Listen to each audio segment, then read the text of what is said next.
Hello दोस्तों, मेरा नाम है प्रेम कुमार और आप लोगों का स्वागत है मेरे चैनल कौन में प्रेम में। तो आप लोग को पता ही होगा दुनिया का सबसे बड़ा स्टेचू कौन है? Statue of unity.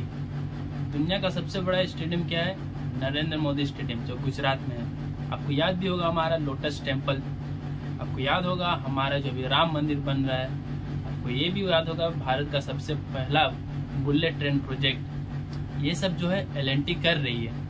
एल&टी यहाँ पे कंस्ट्रक्शन कर रही है, मैन्युफैक्चर कर रही है। तो ये सब जो क्षेत्र है ना, एक सिविल ट्रेड है, उसके बिना अधूरा है। मतलब अधूरा है, मतलब मान लो 60% 70% सिविल वर्क ही है।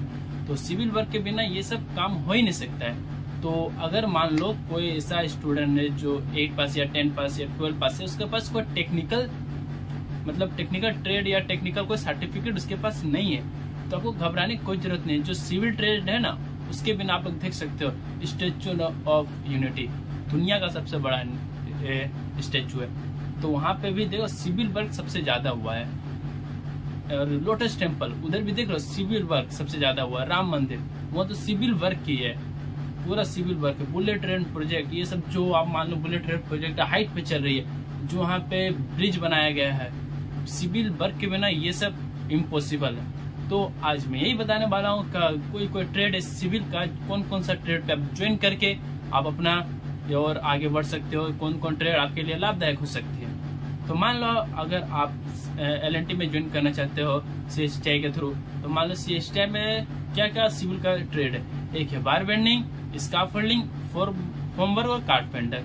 ये 3 सबसे मेन है, जिसके थ्रू आप आराम से सिविल ट्रेड के थ्रू आप जा सकते हो। तो पहले हम लोग बात करते हैं बार बेंडिंग। बार बेंडिंग जो है, देखो आप स्टेचू ऑफ यूनिटी का जो शुरू से देखना, वो शुरू से कैसे पूरा स्ट्रक्चर बनाया गया, उसमें सबसे बड़ा काम है बार बेंडिंग का।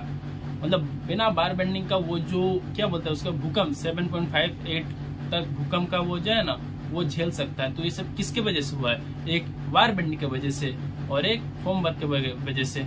देखो आप अगर मान लो जो वो बार बेंडिंग वो रोड अच्छा से दिया, उसको देखो अंदर तक जो क्या क्या है, गड्ढा करके एक होल बना के वहां पे अंदर से एकदम रोड को मजबूत से ये करके, जैसे हम लोग छत ढलाई नहीं करते हैं तो रड दिया जाता है, क्यों? मजबूती के लिए। तो वो काम सिर्फ एक बार बेंडिंग वाला ही कर सकता है, इतना मजबूती से। आप लोग इसमें बार बेंडिंग के थ्रू आप लोग जा सकते हो, देख सकते हो। आज उसी के थ्रू बार बेंडिंग के थ्रू आज हमारा स्टेचू ऑफ यूनिटी बिना हिले खड़ा है उतना ऊंचाई पे। किसके थ्रू? बार बेंडिंग।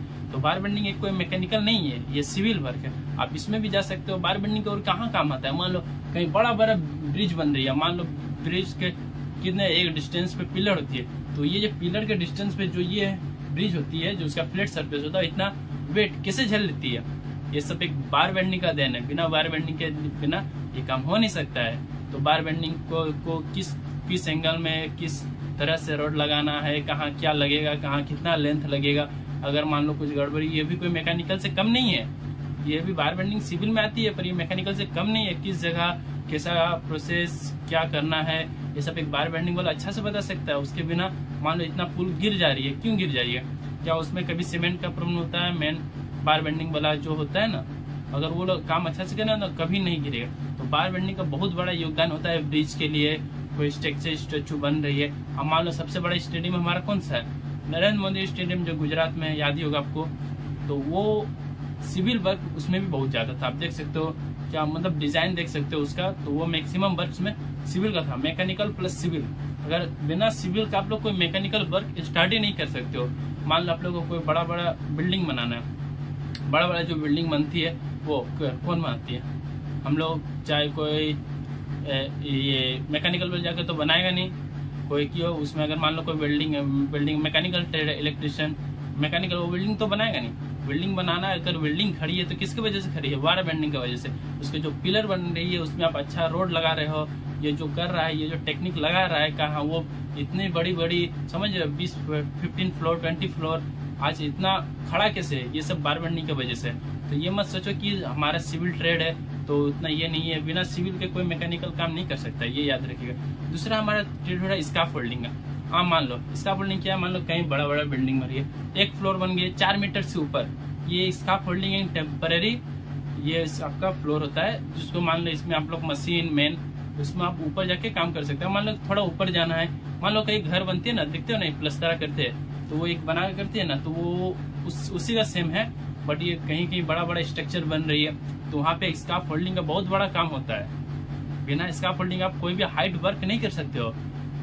आपको कोई भी हाइट में वर्क करना है, मान लो इतना बड़ा स्ट्रक्चर बना है, स्टैच्यू ऑफ यूनिटी इतना बड़ा बना है, तो वो क्या हेलीकॉप्टर में झूल के तो नहीं किया है ना, वो स्काफ फोल्डिंग लगा के बनाया है।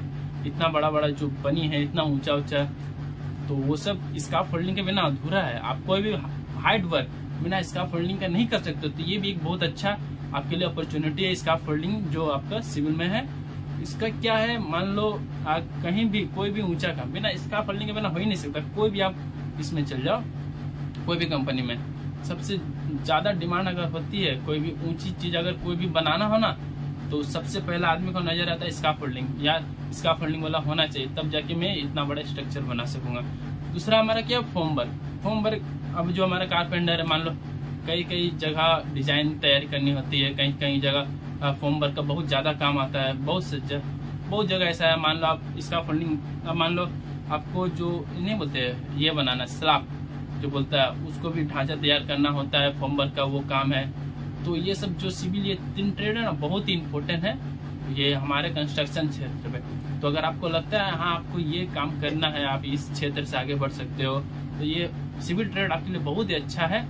अगर आपको कोई दिक्कत हो इसमें, तो मैं अगर कोई ज्वाइन करना है इस ट्रेड से, तो आप मेरे को कांटेक्ट कर सकते हो। अगर आपको इसमें और कुछ भी डाउट है, मान लो इतना इसके बिना आप सोच लो, सिविल वर्क के बिना मैकेनिकल वर्क स्टार्ट नहीं हो सकता है। अब मान लो इलेक्ट्रिशियन, हम जब तक बिल्डिंग नहीं बनेगी तब तक इलेक्ट्रिकल वाला नहीं आएगा। मान लो ब्रिज बनाना है, ब्रिज के ऊपर फिर पटरी लगाना, फिर जाके बुलेट ट्रेन आएगी। ब्रिज बनाना है, पटरी लगी, फिर बुलेट ट्रेन आएगी। तो ब्रिज किसका काम है, सिविल का। सिविल का ये तीनों का काम इधर ही है, जो अपना बार बेंडिंग, स्काफ फोल्डिंग और फॉर्म वर्क, तीनों का काम इधर ही है। तो जब तक ये काम कंप्लीट नहीं करेगी तब तक मैकेनिकल काम आएगा ही नहीं। तो ये मत सोचो कि सिविल काम खराब है, सिविल काम के बिना मैकेनिकल काम स्टार्ट नहीं हो सकता। आप लोग ये ध्यान रखिए। अगर आपको इस क्षेत्र में आगे बढ़ना है तो बहुत अच्छा क्षेत्र है। अगर आप लोग CSTI ज्वाइन करना चाहते हो तो मेरे को कांटेक्ट कर सकते हो, जितना होगा मैं आपको हेल्प कर सकूंगा। और याद रखिए कि अगर आप लोग काम अच्छे से कर रहे हो तो आगे आपका रास्ता और भी खुलते जाएगा।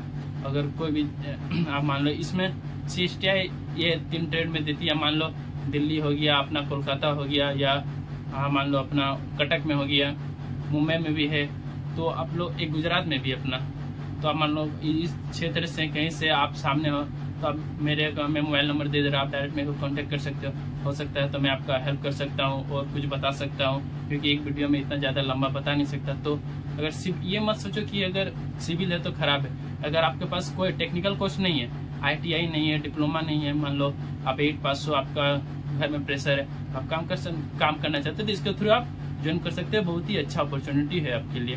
तो चलिए मिलते हैं बाद में।